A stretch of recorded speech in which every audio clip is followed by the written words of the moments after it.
सोचिए किसी के पुरखों की जमीन गांव में है और उसके सारे कागज शहर के बैंक लॉकर में एकदम महफूज रखे हैं। ज्यादातर लोगों को यही तसल्ली रहती है कि भाई कागज मेरे पास है तो जमीन भी मेरी ही है। पर क्या ये तसल्ली काफी है? खासकर उन लोगों के लिए जो नौकरी या बिजनेस के चक्कर में अपने घर से, अपनी जमीन से दूर रहते हैं। ये सोच एक बहुत बड़ी और महंगी गलतफहमी बन सकती है। आज हम भारत में संपत्ति पर कब्जे के इसी उलझे हुए और अक्सर गलत समझे जाने वाले टॉपिक की गहराई में उतर रहे हैं।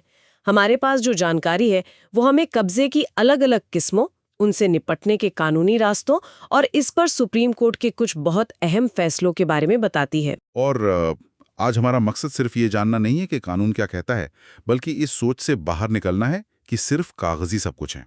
बिल्कुल। हम ये समझने की कोशिश करेंगे कि जमीन की असली सुरक्षा सिर्फ लॉकर में रखे कागजों से नहीं, बल्कि आपकी अपनी जागरूकता और सही समय पर उठाए गए कदमों से होती है। और ये भी देखेंगे कि ये सिर्फ एक सिविल मामला क्यों नहीं है, बल्कि अक्सर एक गंभीर क्रिमिनल मुद्दे में कैसे बदल जाता है। ठीक है, तो फिर शुरू करते हैं। सबसे पहले तो कब्जे को लेकर जो एक आम कंफ्यूजन है उसे ही साफ करते हैं। जो जानकारी हमारे पास है वो बताती है कि कब्जा दो बिल्कुल अलग तरह का होता है, एक जैसा बिल्कुल नहीं। बिल्कुल। और इन दोनों के बीच का फर्क समझना ही सबसे जरूरी है, क्योंकि दोनों के कानूनी नतीजे जमीन आसमान जितने अलग हैं।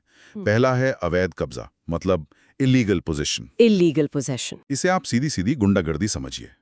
एक अचानक हुआ हमला, मान लीजिए 50-100 लोगों की भीड़ हथियार लेकर आती है, डराती धमकाती है और आपकी संपत्ति पर जबरदस्ती घुस जाती है। उनका एक ही मकसद होता है, डर पैदा करके मालिक को भगाना और फौरन कब्जा कर लेना। तो ये तो साफ तौर पर एक क्राइम है। लेकिन दूसरा वाला, जिसे प्रतिकूल कब्जा या एडवर्स पोजीशन कहते हैं, वो सुनने में ही थोड़ा अजीब लगता है। ऐसा लगता है जैसे कानून किसी और की जमीन पर बैठे आदमी की मदद कर रहा हो। ऐसा क्यों है? आपका सवाल बिल्कुल सही है। ये सुनने में उल्टा लगता है, पर इसके पीछे एक कानूनी सिद्धांत है। प्रतिकूल कब्जा कोई आपराधिक घटना नहीं है। ये मालिक की अपनी लापरवाही से पैदा हुई एक कानूनी स्थिति है। ये रातों रात नहीं होता।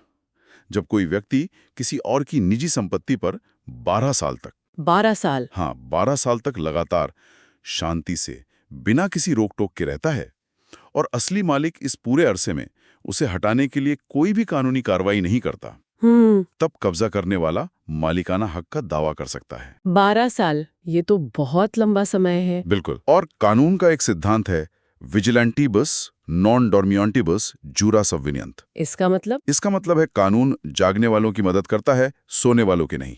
अगर आप 12 साल तक अपनी संपत्ति की कोई खबर ही नहीं लेंगे, तो कानून ये मान लेता है कि आप अपने अधिकार को लेके गंभीर नहीं हैं। अच्छा, तो यहीं पर बात बहुत दिलचस्प हो जाती है। मतलब अवैध कब्जा एक डकैती जैसा है, जहां जबरदस्ती आपकी चीज छीन ली जाती है।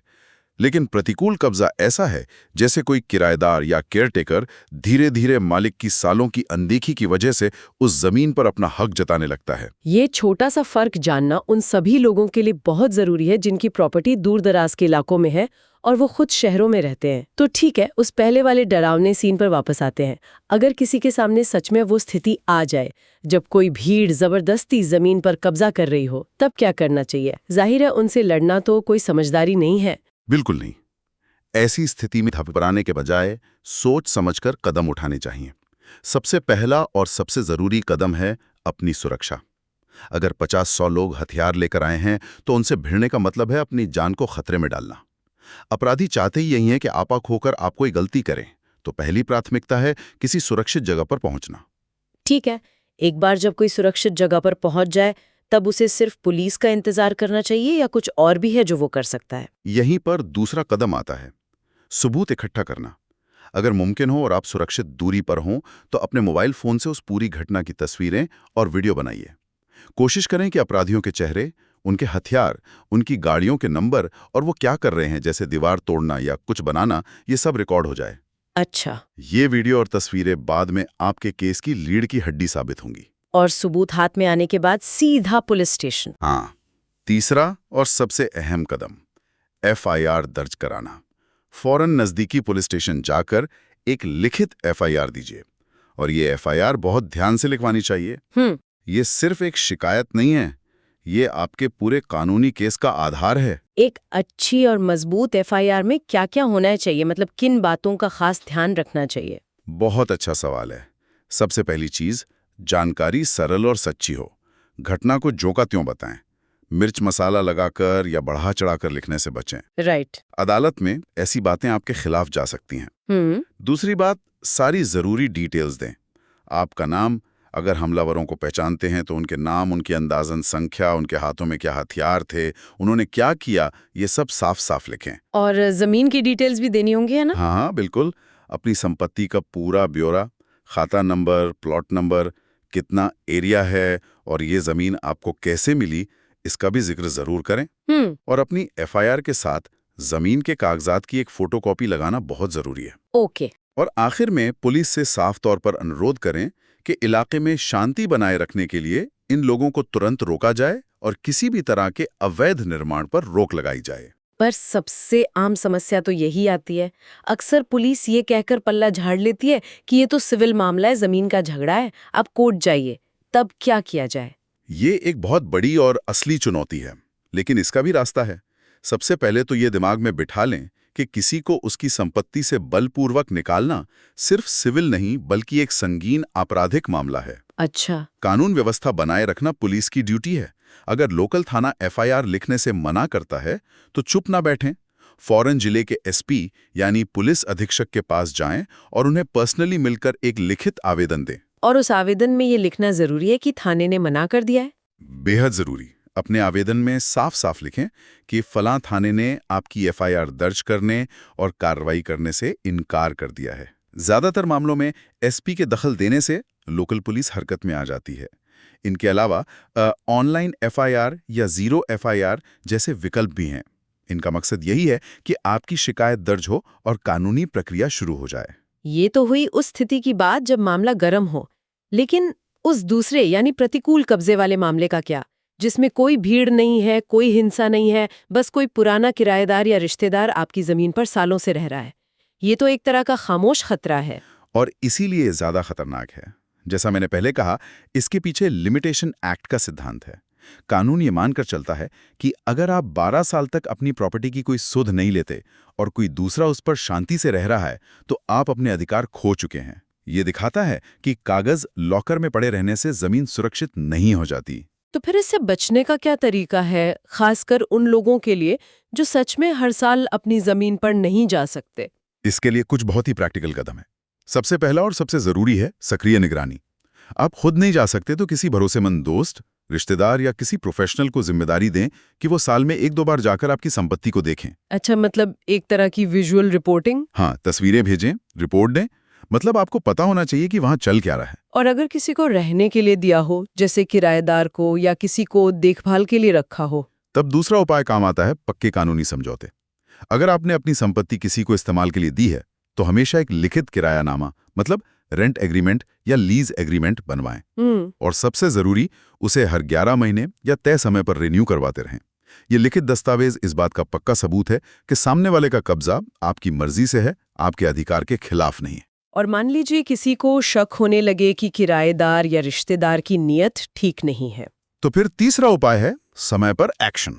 अगर आपको जरा भी शक है कि कोई आपकी संपत्ति पर कब्जा करने की नीयत रखता है तो 12 साल की मियाद पूरी होने का इंतजार मत कीजिए। उससे पहले ही एक्शन लेना होगा। हाँ, उससे पहले ही उसके खिलाफ कोई ना कोई कानूनी कार्रवाई करें।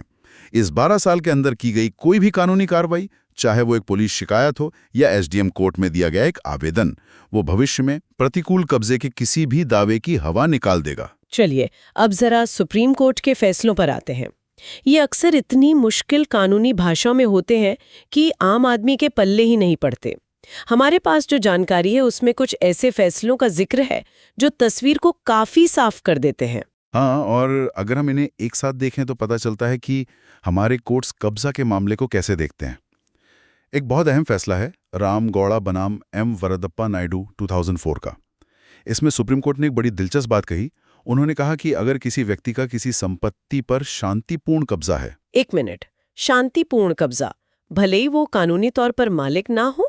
हाँ बिल्कुल, भले ही वो अवैध हो, तो असली मालिक भी उसे जबरदस्ती या गुंडागर्दी करके नहीं हटा सकता। तो इसका मतलब ये हुआ कि अगर कोई मेरी जमीन पर अवैध कब्जा करके बैठा है तो मैं उसे धक्का मारकर भी नहीं निकाल सकते। ये तो कब्जा करने वाले को बचाने जैसे नहीं हुआ? पहली नजर में ऐसा ही लगता है, लेकिन इसके पीछे का मकसद समाज में अराजकता को रोकना है। अगर हर कोई खुद ही इंसाफ करने लगेगा तो सड़कों पर जंगल राज हो जाएगा। अच्छा। कोर्ट का कहना है कि आप मालिक हैं, ठीक है, पर आप कानून हाथ में नहीं ले सकते। आप कोर्ट जाइए, हम उसे हटाएंगे। लेकिन इसी को बैलेंस करने के लिए एक और फैसला है बलवंत सिंह बनाम दौलत सिंह 1997 का। ओके। इसमें कोर्ट ने साफ किया कि कानून सिर्फ स्थिर और शांतिपूर्ण कब्जे को संरक्षण देता है, रातों रात या जबरदस्ती किए गए ताज़ा कब्जे को नहीं। मतलब फ्रेश अतिक्रमण को तुरंत हटा सकते हैं। बिल्कुल, ऐसे ताज़ा अतिक्रमण को तुरंत हटाया जा सकता है। अच्छा, तो ये दोनों फैसले एक दूसरे को संतुलित करते हैं। और प्रतिकूल कब्जे पर कोई बड़ा फैसला? हाँ, कर्नाटक वक्फ बोर्ड बनाम भारत सरकार 2004 का मामला प्रतिकूल कब्जे पर एक मील का पत्थर है। इसमें सुप्रीम कोर्ट ने साफ साफ शर्तें गिना दी कि प्रतिकूल कब्जे का दावा करने के लिए क्या क्या साबित करना होगा। जैसे सिर्फ जमीन पर रहना काफी नहीं है, आपको साबित करना होगा कि आपका कब्जा खुला, मतलब सबसे सामने, लगातार था, बिना किसी रुकावट के, और मालिक के हक के खिलाफ था, यानी आप खुद को मालिक मानकर रह रहे थे। और ये सब कम से कम 12 साल तक चला।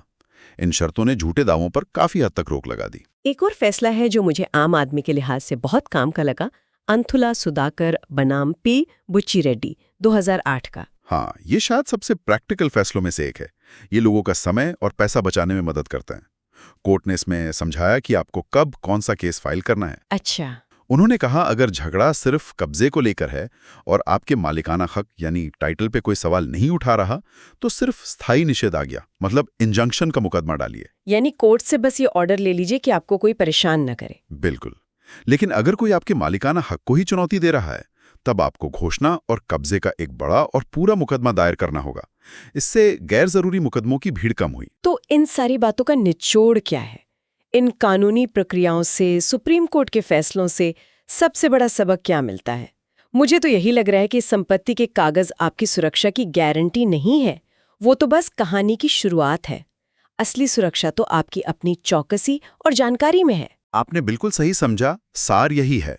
अवैध और प्रतिकूल कब्जे का फर्क समझना और किसी भी गड़बड़ी की सूरत में क्या कदम उठाने हैं, इसकी जानकारी रखना हर संपत्ति के मालिक के लिए जरूरी है। आप अपनी प्रॉपर्टी के पास रहते हों या हजारों मील दूर, आपकी जागरूकता ही आपका सबसे बड़ा हथियार है। जैसा हमने शुरू में कहा था, कानून भी उन्हीं की मदद करता है जो अपने अधिकारों को लेकर जागे हुए हैं। और ये बातचीत एक बड़ा सवाल भी खड़ा करते हैं। हमारी आज की सारी चर्चा इस पे रही कि एक मालिक को क्या करना चाहिए, लेकिन ये हमारी व्यवस्था और समाज की जिम्मेदारी के बारे में क्या कहता है?